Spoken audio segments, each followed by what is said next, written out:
Good morning. Thank you.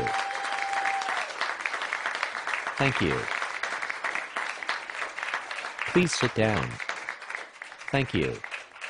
Thank you for inviting me to be your opening keynote speaker for the annual School Principal Administrator Leadership Training Development Institute Workshop Summit and Gala event spectacular.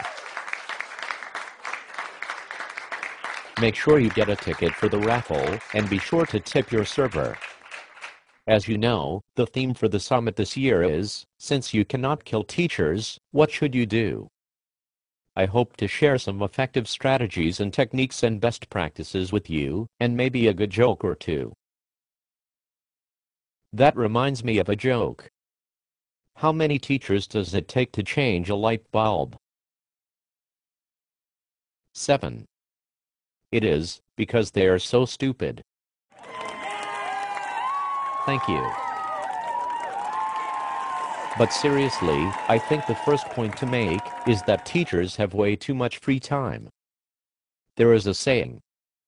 It has something to do with having too much free time. And that it is bad. I forget. Anyway, a good way to keep this under control is to require teachers to attend lots of meetings. At least one per day.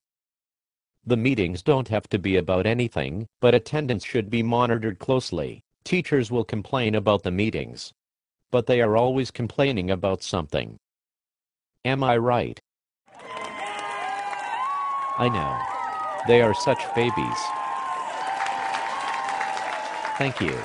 Sometimes I want to bend certain ones over my knee, and spank them, and spank them, and spank them. But I digress. Another thing to keep in mind is that teachers must believe that everything is important.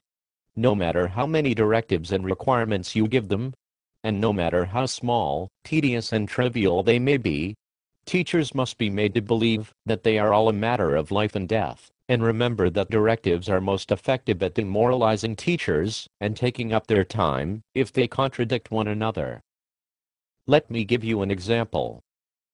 For instance, we need to hold students accountable, and we must also make sure almost everybody passes.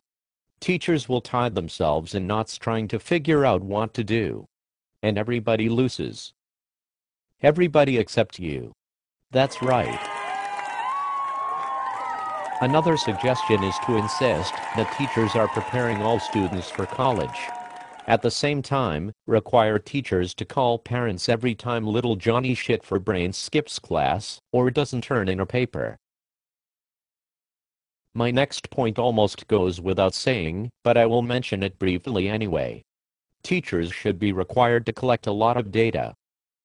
Important to remember here is that the type of data teachers are required to collect should change frequently, and there should be no quality control in data collection. This way teachers will never be certain what they are supposed to keep track of, or how. But there is more to our jobs than confusing teachers, frustrating them, and wasting their time. This brings us to acronyms and jargon. That's right. Thank you. Acronyms and technical jargon are crucial to all we do. And they help teachers feel important, and like they are real professionals. Acronyms make everybody noteworthy. Can I get an amen? Did you see what I just did? I made an acronym about how great acronyms are. Acronyms make everybody noteworthy. The acronym is AMEN. Thank you. Thank you. I recently heard about an acronym where the first letter was also the first letter of another acronym. An acronym within an acronym. This is what makes teachers tick.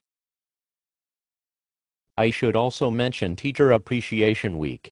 It is sometime during some month of the year. Teachers look forward to this all year long. This is an opportunity to create the impression that you appreciate them and give a shit about them as people. A cheap tote bag with a box of paper clips in it will have them skipping around like little girls for weeks.